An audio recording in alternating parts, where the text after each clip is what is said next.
Good morning बच्चों। आज के ऑनलाइन कक्षा में आप सभी का स्वागत है। बच्चों, आज हम षष्ठा पाठा का शेष भाग पढ़ेंगे। देखते हैं। वस्त्रेण वपुषा वाचा विद्यया विनयेन च वकारैः पंचभिर्युक्तो नरो भवति पूजितः।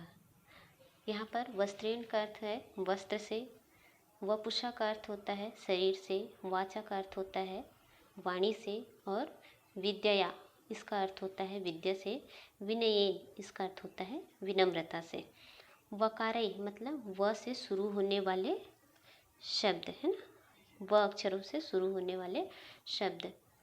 पंचभिर्युक्तो, पंचभिर्युक्तो मतलब इन 5 गुणों से युक्त।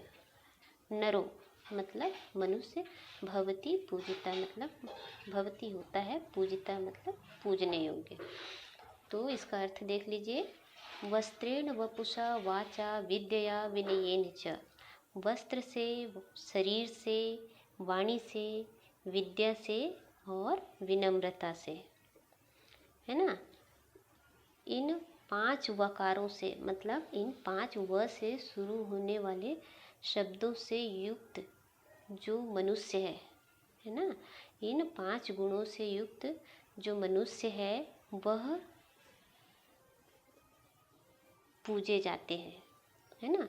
ऐसे 5 विकारों से, 5 वकारों से जो लोग युक्त होते हैं, मतलब जिनमें ये 5 गुण व वाले, व अक्षर से शुरू होने वाले 5 गुण जिनमें होते हैं, ऐसे लोग पूजे जाते हैं। अब ये 5 गुणों से युक्त कैसे लोग होते हैं? देखो, वस्त्रेण, वस्त्रेण मतलब वस्त्र से। जब हम किसी मनुष्य को देखते हैं तो सबसे पहले हम क्या देखते हैं?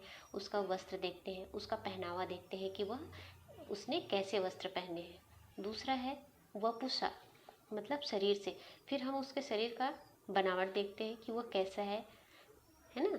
उसके बाद वाणी से, इसके पश्चात हम उसकी वाणी सुनते हैं, उनका आवाज़ सुनते हैं कि वह बोलने में कैसा है, कैसा बोल रहा है ना।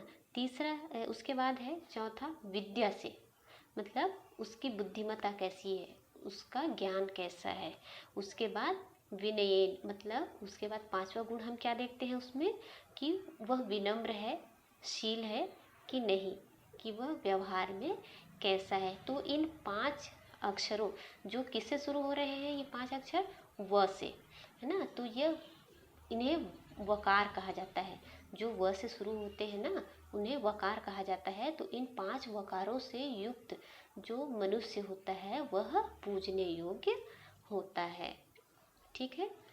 दूसरा देखिए, शनैः पंथा शनैः कंथा शनैः पर्वत लंघनम शनैः विद्या शनैः वित्तम पंचैतानि शनैः शनैः।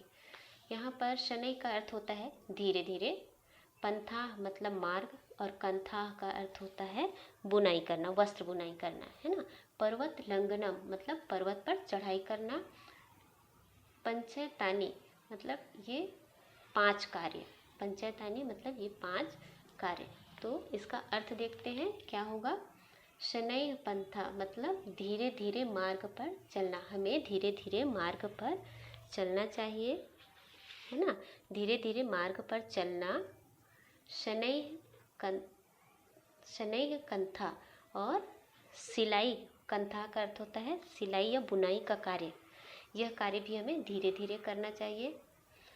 शनैः पर्वत लंघनम और पर्वत चढ़ाई का जो कार्य है, पर्वत पर जो चढ़ना है वह भी हमें धीरे धीरे ही करना चाहिए।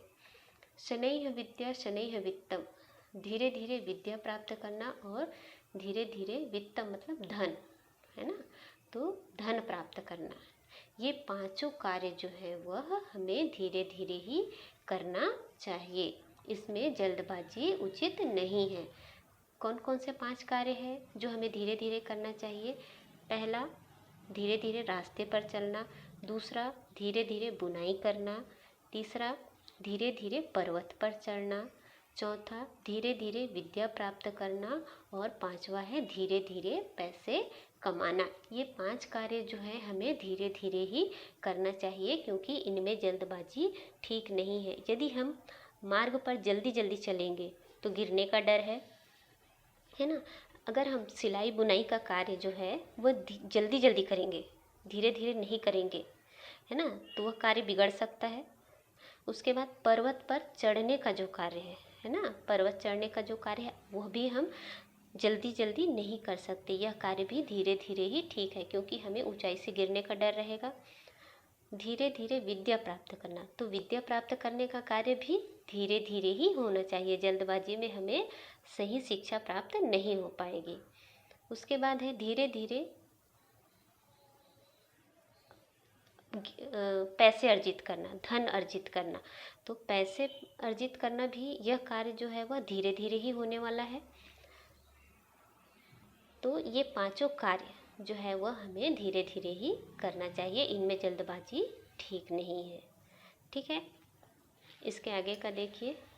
श्रोत्रम श्रुतनैव न कुंडलेन दानेन पानेन तु कुंकणेन विभाति कायः करुणापराणाम परोपकारेण न चंदनेन। इसका अर्थ क्या है? सबसे पहले इसके शब्दार्थ देख लेते हैं। श्रोत्रम, जिसका अर्थ होता है कान। श्रुतनैव मतलब ज्ञान से ही, श्रुतनैव मतलब ज्ञान से, सुनने से, है ना। न कुंडलेन, कुंडलेन का अर्थ होता है कान में पहनने वाली कुंडल या बाली। दानेन मतलब दान से।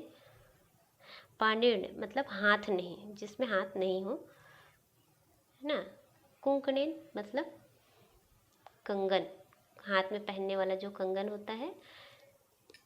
विभाति मतलब सुशोभित नहीं होता या अच्छा नहीं दिखना। अच्छा दिखना या अच्छा नहीं दिखना, दोनों अर्थ ले सकते हैं। करुणा पराणाम मतलब दयालुओं का। करुणा पराणाम मतलब दयालुओं का। परोपकारेण मतलब इसका अर्थ होता है परोपकार। चंदनेन, चंदनेन का अर्थ होता है चंदन। तो इसका अर्थ देख लीजिए। श्रोत्रम श्रुतनेव न कुंडल नेन। देखो, इसका अर्थ होता है कानों की शोभा। कानों की शोभा जो है वह कुंडल अर्थात बाली से नहीं होती है। कानों की जो शोभा है वह बाली से नहीं, बल्कि ज्ञान की बातें सुनने से होती है। कान की जो शोभा है वह कानों की बाली से नहीं, बल्कि ज्ञान की बातें सुनने से होती है। वैसे ही हाथ की शोभा जो है वह दान करने से नहीं, कंगन पहनने से नहीं, दान करने से होती है। हाथ की जो शोभा बढ़ती है वह किससे होती है?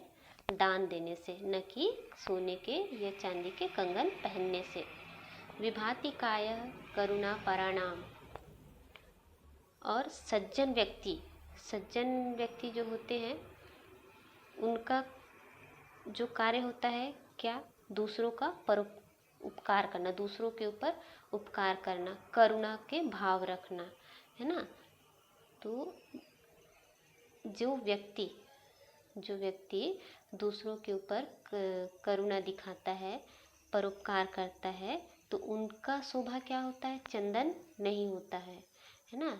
क्योंकि ऐसे लोगों का जो शरीर है वह दूसरों की भलाई करने के लिए होना चाहिए। ठीक है, इसका अर्थ फिर से देख लीजिए।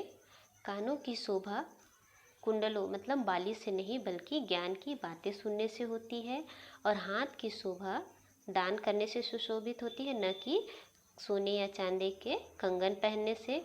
और सज्जन व्यक्ति, जो अच्छे व्यक्ति होते हैं, इनका शरीर जो होता है विभाति कायः करुणापराम मतलब सज्जन व्यक्तियों का शरीर जो है वह चंदन से नहीं, बल्कि दूसरों का हित करने से ही शोभा पाता है।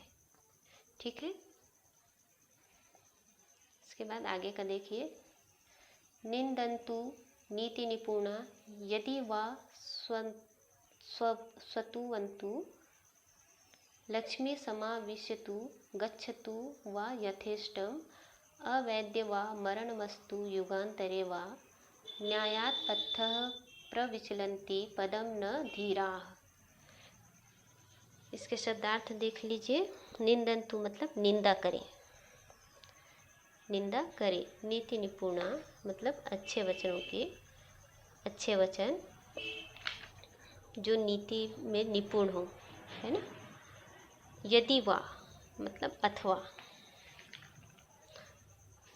स्वतुअंतु, स्वतुअंतु का अर्थ होता है प्रशंसा करे, है ना। स्वतुअंतु का अर्थ होता है प्रशंसा करे। उसके बाद लक्ष्मी, लक्ष्मी का अर्थ होता है लक्ष्मी।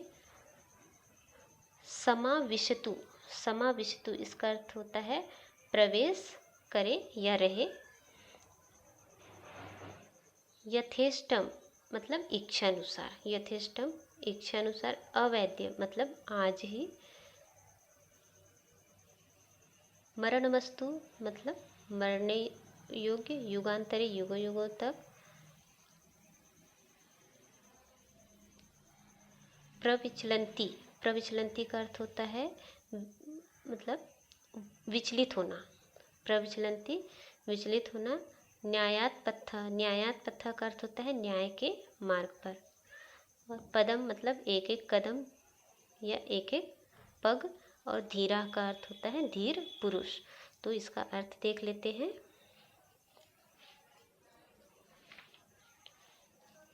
नीति में निपुण, निंदन्तु नीति निपुणा मतलब नीति में निपुण मनुष्य निंदा करे या प्रशंसा, है ना। नीति में निपुण व्यक्ति चाहे निंदा करे या प्रशंसा, लक्ष्मी आए या इच्छानुसार चली जाए।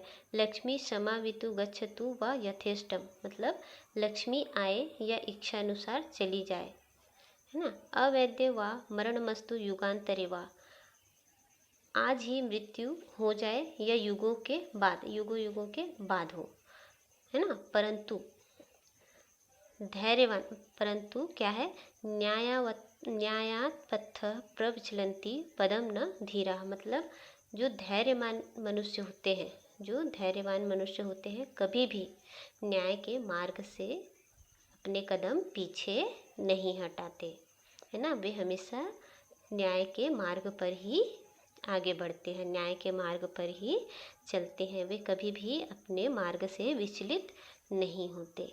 ठीक है, एक बार इसका अर्थ फिर से देख लीजिए। नीति में निपुण मनुष्य चाहे निंदा करे या प्रशंसा, है ना।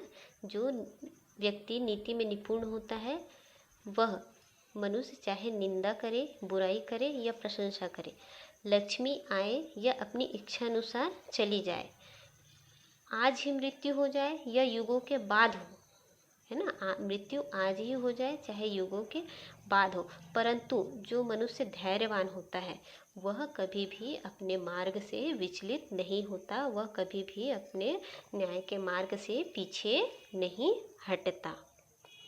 ठीक है बच्चों, इसका अर्थ मैं आप लोगों को PDF के माध्यम से दे दूँगी।